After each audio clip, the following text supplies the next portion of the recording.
Hi, my name is Carolyn Moos. I'm 6'5". I played USA basketball, played for Stanford University, and played professionally for both FIBA and the WNBA. You can visit www.fitforlivinglife.com. That's www.fitforlivinglife.com. I work with clients anywhere in the world by FaceTime, Google Hangouts, and Skype.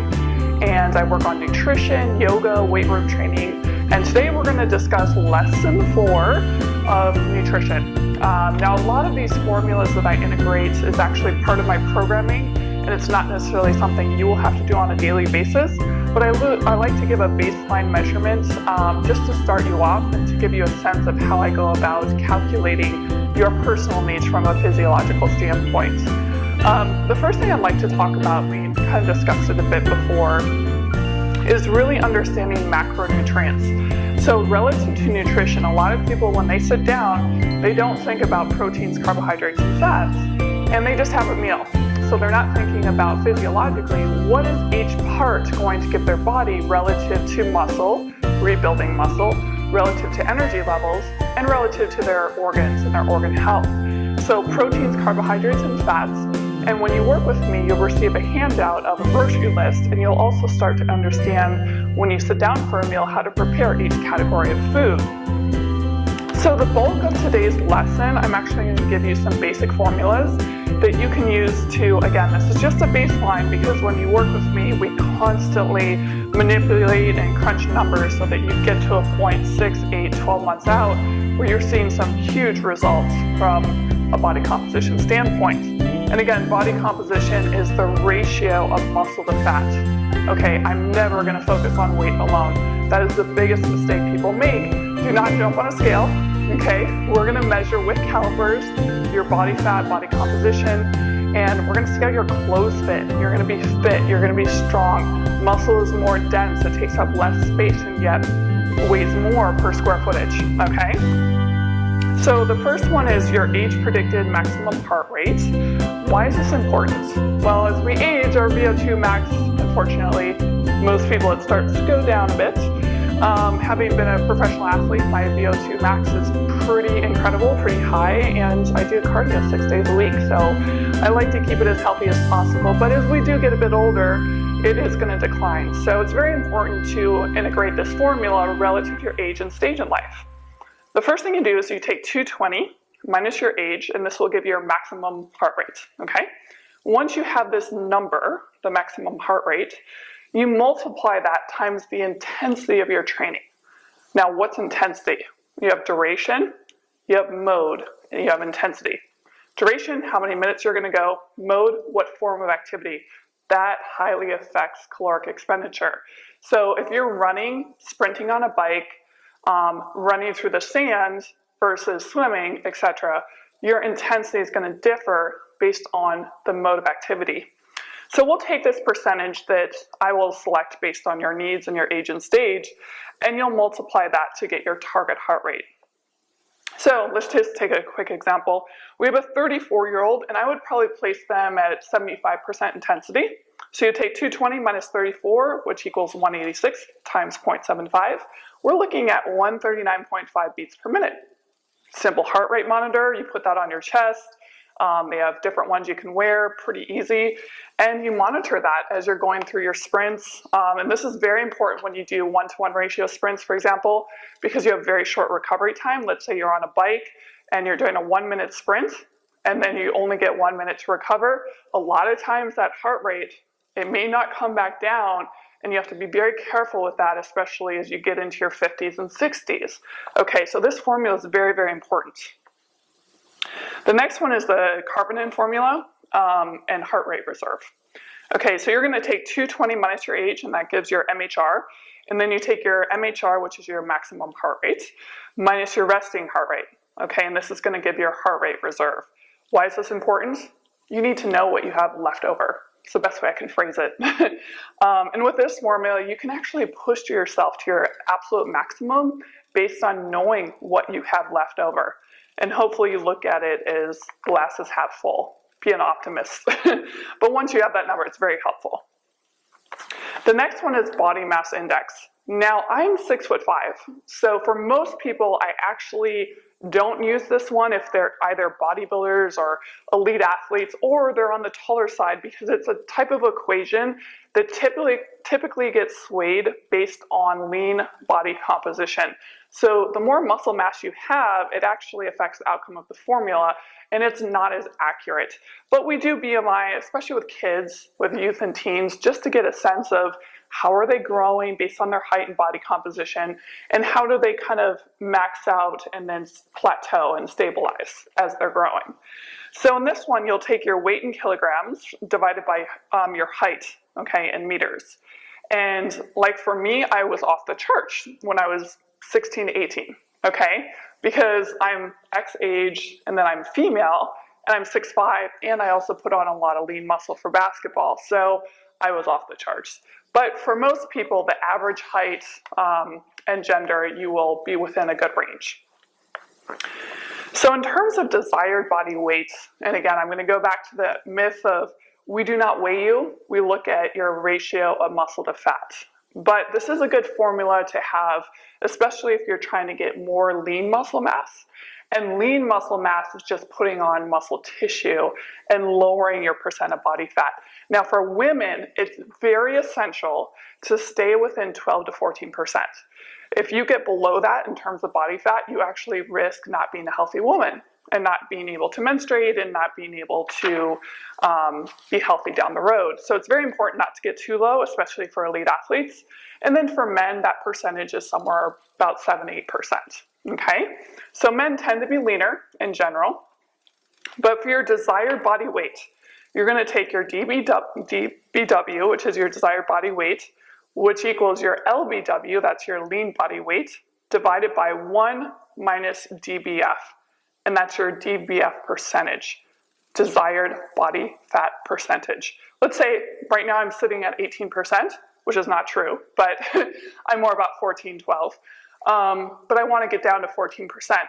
You would plug that 14% into your DBF, okay? And at that point, you'll be able to extract the number. So let's say you take 100% minus your current fat percentage, that will give you your lean body fat percentage. Okay, let's give you a quick example. Let's say somebody's 200 pounds and they have 30% body fat. That's a bit too high, okay? So let's try to bring them down to 25% body fat. You would take 100% minus 30%, that equals 70%. You would take 200 pounds times 0.7, that's 140 pounds. This gives you their lean body weight, 140 pounds of muscle. That's great, okay? Now we take 100% minus 25%, that's 75%. You take 140, that lean body weight, divided by 75.75. That's 187 pounds of desired body weight. That's so neat how that works out. So now we're going to have an ideal ratio of muscle to body fat based on this formula. And everything is very, very quantifiable. And as you progress, now remember, it takes at least 6 to 12 months to make those changes. Nothing like this happens overnight. No pill, shake, or potion is going to do it. Nutrition, not drinking alcohol, cutting out caffeine, proper sleep patterns, consistent morning workouts. There are no shortcuts, okay? So I'm really big on balance and no shortcuts.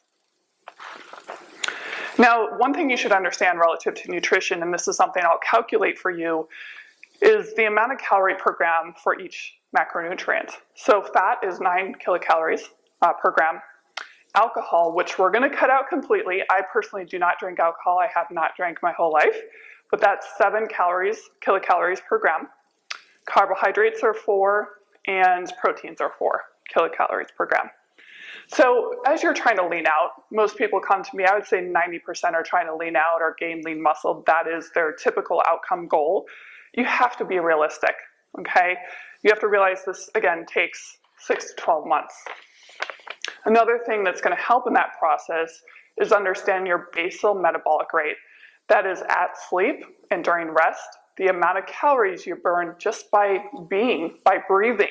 Breathing alone burns calories, okay? Picking up groceries, running errands, that all burns more calories. Daily activities, cooking, showering, etc., burns calories. So you have to understand everything you do, taking the stairs instead of the elevator burns calorie. Parking further away from your work office burns a few extra calories. So just be very aware of that. So in terms of females versus males, I know I talked about muscle versus fat. The more lean muscle you have, it's like a burning furnace. It's like putting logs on a fire. So let's say you gain 2 pounds of muscle in a year, you're gonna burn that many more calories just during sleep because you've put on lean muscle mass. So lean muscle is your best friend. And a lot of women, stereotypically, but it's just statistically true, they shy away from putting on lean muscle. Well, you have to realize that is the fastest and best way to maintain lean body composition is by putting on muscle.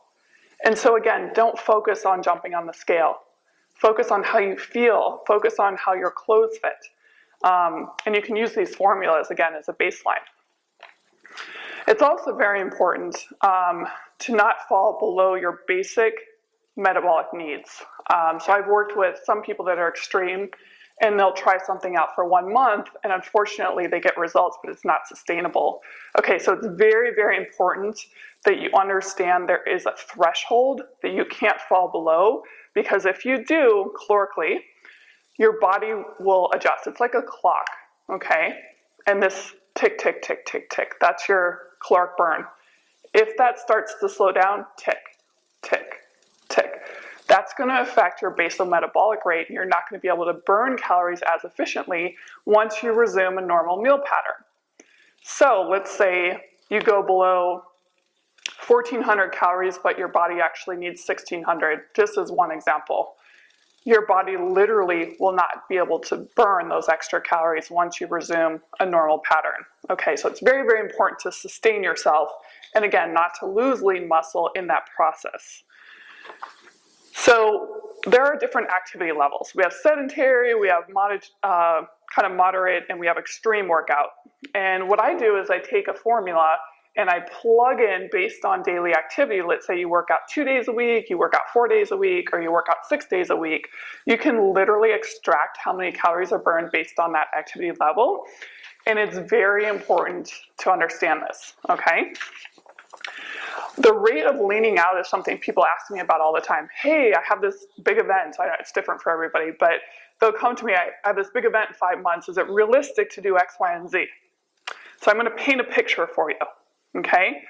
1 pound of body fat equals 3,500 calories. Okay, 1 pound. So that means in 7 days, in 1 week, you have to have a deficit of 3,500 calories. Okay, if we divide that by 7, that's how many calories fewer you have to have per day.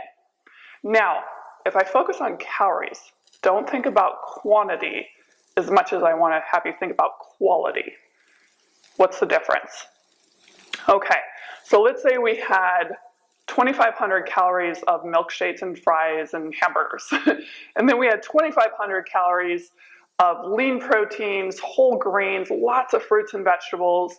You literally will build 2 different bodies, literally. Okay, let's say we have a set of twins, very similar DNA, and we did a study on them, a little experiment. And we put them on same caloric intake, but extremely different macronutrient profiling and extremely different protein, carbs, and fat profile. Guess what? You probably wouldn't recognize them from each other. They're gonna look different. Their muscle to fat ratios will be different, even if they're following the same exercise plan. So what you put into your body in terms of quality is equally as important as quantity. Very, very important to understand. Getting back to those numbers, is it doable? Absolutely. You can take 3,500 calories, divide that by 7. That's easy to cut out, okay? Or to substitute. So it might just be having a whole food versus a liquid calorie. For example, glass of juice is equivalent to 6 oranges. Let's have 1 orange for breakfast, and we're not gonna have orange juice anymore. Simple adjustment. And pertinent to that, you have to understand that whole foods actually have a thermic effect. So every time you have a piece of whole food, 10% of that caloric expenditure goes to breaking down and digesting that food. If you have that glass of juice, immediately goes into your bloodstream, your blood sugar goes skyrocketing up, and you don't have a thermic effect, 0. So when I work with most people, whole foods are the way to go. The only exception to that is if a student athlete comes to me and they say, I really need to put on mass. You know, football players, for example, I need to get bigger by next fall, like, this is it, I have 6 months, let's go. So a lot of times I'll say to them, okay, we're gonna add 2 liquid calories, like a shake, post-workout shake, and then we're gonna add 1 extra meal in the evening. But again, that's a very different scenario than someone coming to me saying, I really wanna lean out. You know, I wanna lose weight. When I tell them we're gonna gain lean muscle, we're gonna lose body fat, don't focus on your weight, okay? So again, whole foods versus liquid calories, is it realistic to cut out weight within that time frame? Absolutely. We're gonna focus on 3,500 calories per week, which will equal 1 pound difference. And then you're gonna gain lean muscle, which will increase your basal metabolic rate, which means you're burning more calories while asleep. That's a win-win formula. Okay, so in terms of your caloric range, what I'll do when you work with me is based on your baseline measurement, where you are today and where you want to be 6 to 12 months from now, we're going to give you a range that you're going to stick with in the first week, and then 4 weeks after that, 6 weeks after that, and then 8 months and 12 months. So you're going to actually constantly adjust based on where your body is at that time. And I will say, again, no extreme diets, nutrition plans ever work. You might see results in a short duration of time, but it's not sustainable, nor is it healthy. So you have to do something that's going to stick with you for life, and it's going to feel good, you're going to be excited about it, and you're like, this is something I can do for the next 40 to 50 years. So I encourage you to visit www.fitforlivinglife.com. Again, that's www.fitforlivinglife.com. I work with people all around the world by FaceTime, Google, and Skype, and you can work with me by email as well. I will see you soon.